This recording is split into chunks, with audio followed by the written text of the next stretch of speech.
Hi everyone, welcome back to the channel. Today I'm going to make a fresh fruit smoothie using Greek yogurt and some fruit. Alright, so I'm going to use a couple of spoons of yogurt.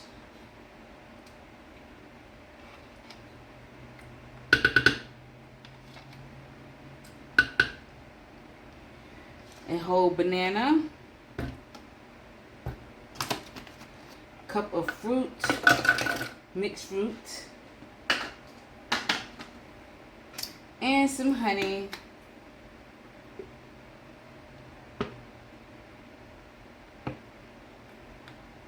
And we're going to blend well.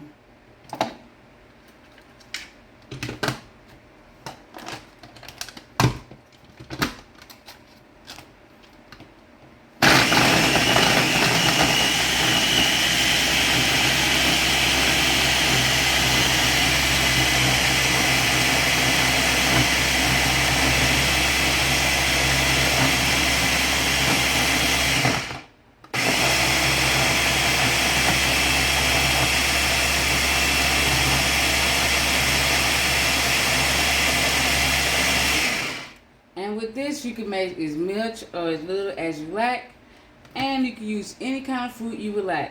But it's be up to you. Thank you.